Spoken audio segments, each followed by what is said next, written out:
Today's workshop is a critical milestone in our project, as it provides a platform for us to share our research findings. Climate change is indeed for us one of the most pressing challenges.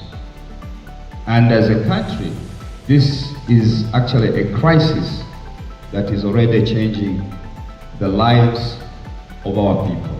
This year's workshop is particularly significant as it aligns with Zambia's aspirations outlined in the 8th National Development Plan, the National Adaptation Plan, and the Green Growth Strategy.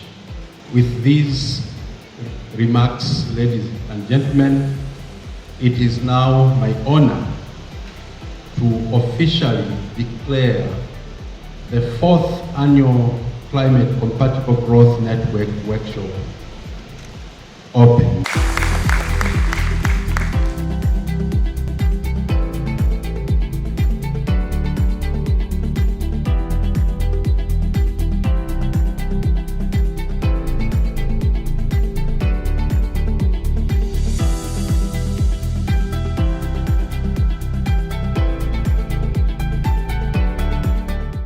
This was our 4th annual workshop for the Climate Compatible Growth Network in Zambia, and basically we were just trying to present the kind of works, the kind of research projects that we have done over the last year, and then see how we can project much of that to the next coming year.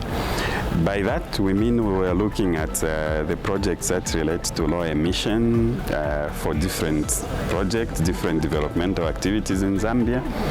We do low emission projects in energy, in transport, in green growth strategies, and we support the government efforts, particularly when it comes to national adaptation plans as well as NDCs. So this was just one of those workshops where we wanted now to review what we have done and plan for the coming year so that we can continue supporting the government in such activities.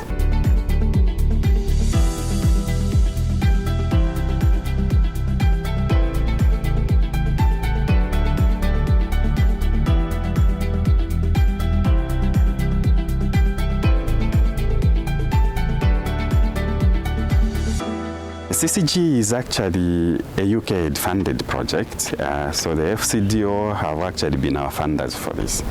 And of course, there is a lot of collaboration because being a research-driven program, most of the partners are actually universities. Here it is hosted through the University of Zambia, Geographical Sciences, Environment and Planning Department.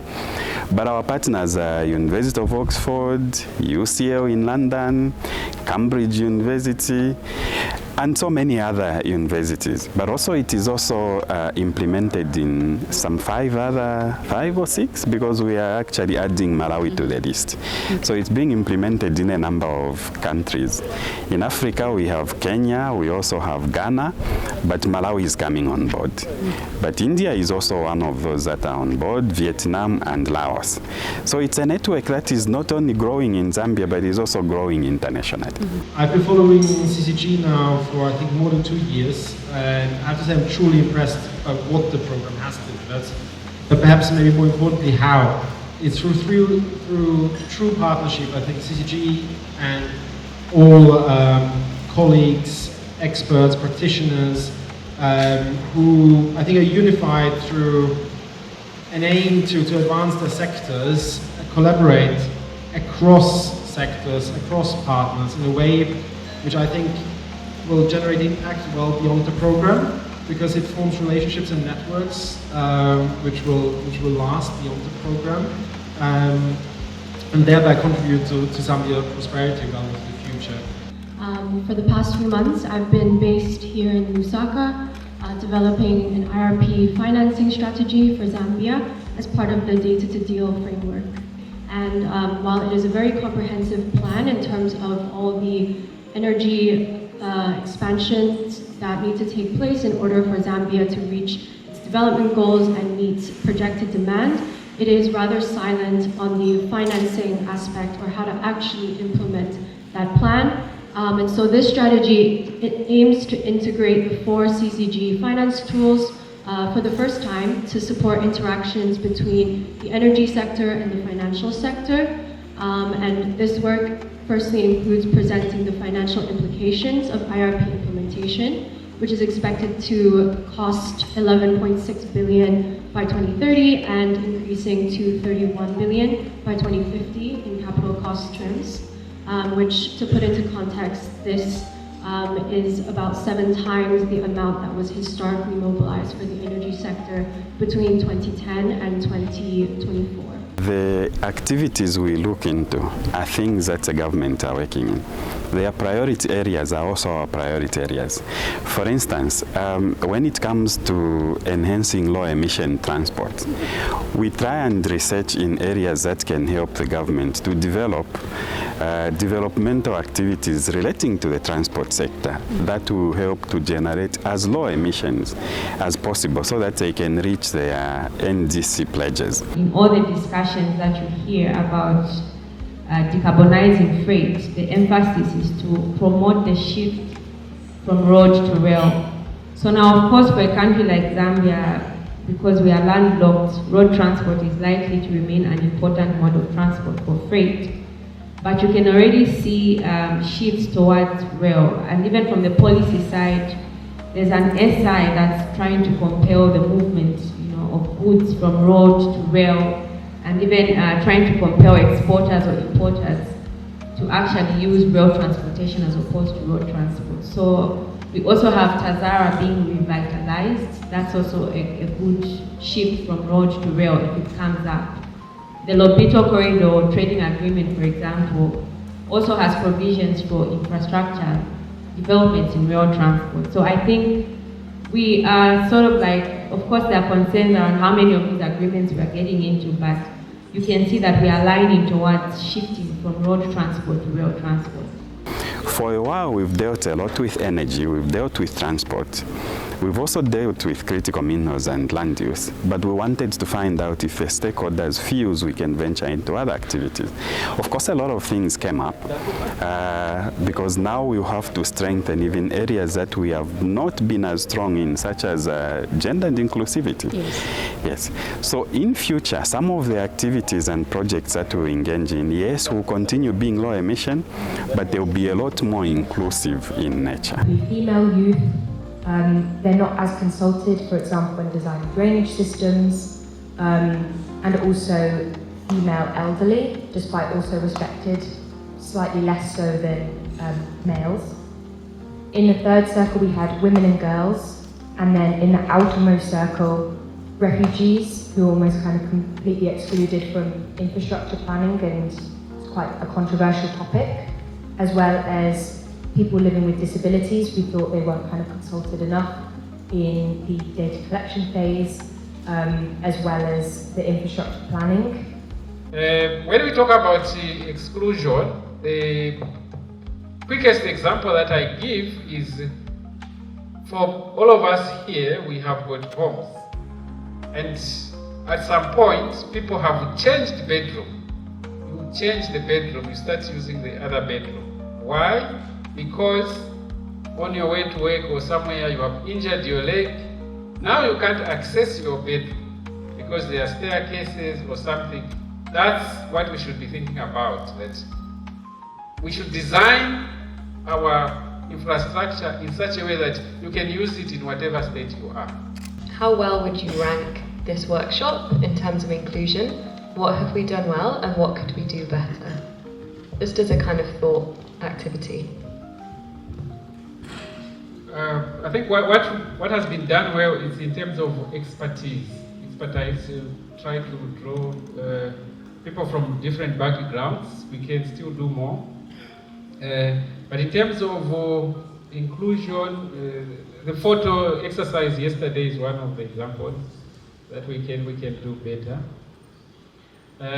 What is impressive for me is this zeal to learn and include things within the menu of CCGs. So I think that one for me, that's a big thing. Thank you.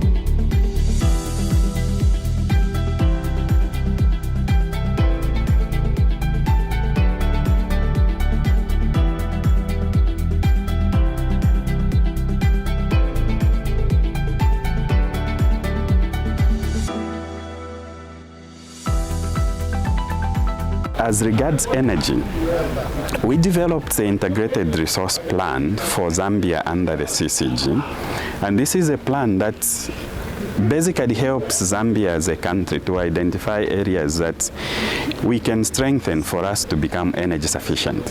The Ministry of Energy has identified the energy sector and the transition particularly as important in meeting some of its national as well as global commitments.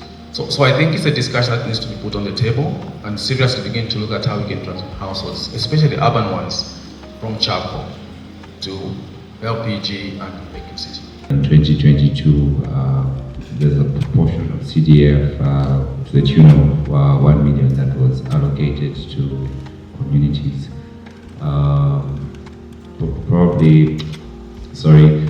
RIA was given the mandate to offer technical assistance to these communities as low as the ward development committees. So as you are conducting this project, did you engage them? And at what level did you engage with RIA as you are doing this project? Thank you. We've been working with RIA throughout this project, and the councils are also working with all the key stakeholders. So the role of the district energy coordinator, for instance, on this project is to talk to all the different stakeholders, including the private sector, on issues to do with where financing is lying, where some of the opportunities for financing could lie. The 1 billion, allocation from the CDF towards renewable energy. Yes, that's going to go a long way, but it's not enough. So there's need for other sources of funding to come on board. But just as a way of me getting a sense, the first question, it's a yes or no answer kind of question. I want to get a sense, how many people think that we can actually achieve access to clean energy without subsidies? Yes? How many yeses do we have? You put up your right hand. How many yeses do we have? Can we achieve access without subsidies? Okay, let me ask it this way. How many think that you need subsidies to achieve access to clean energy? You people didn't put up your hand. Okay, all right. Thank you very much. And away from the norm, instead of asking you to take your seat, I'll ask you to sit in front with me. Today is Dr. Tembo's birthday. So we have a special surprise from Dr. Tembo's beautiful wife. And we're going to...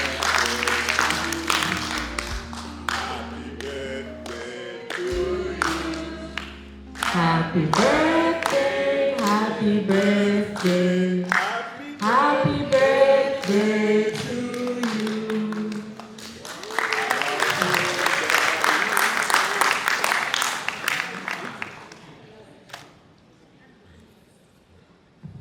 I'm not his wife.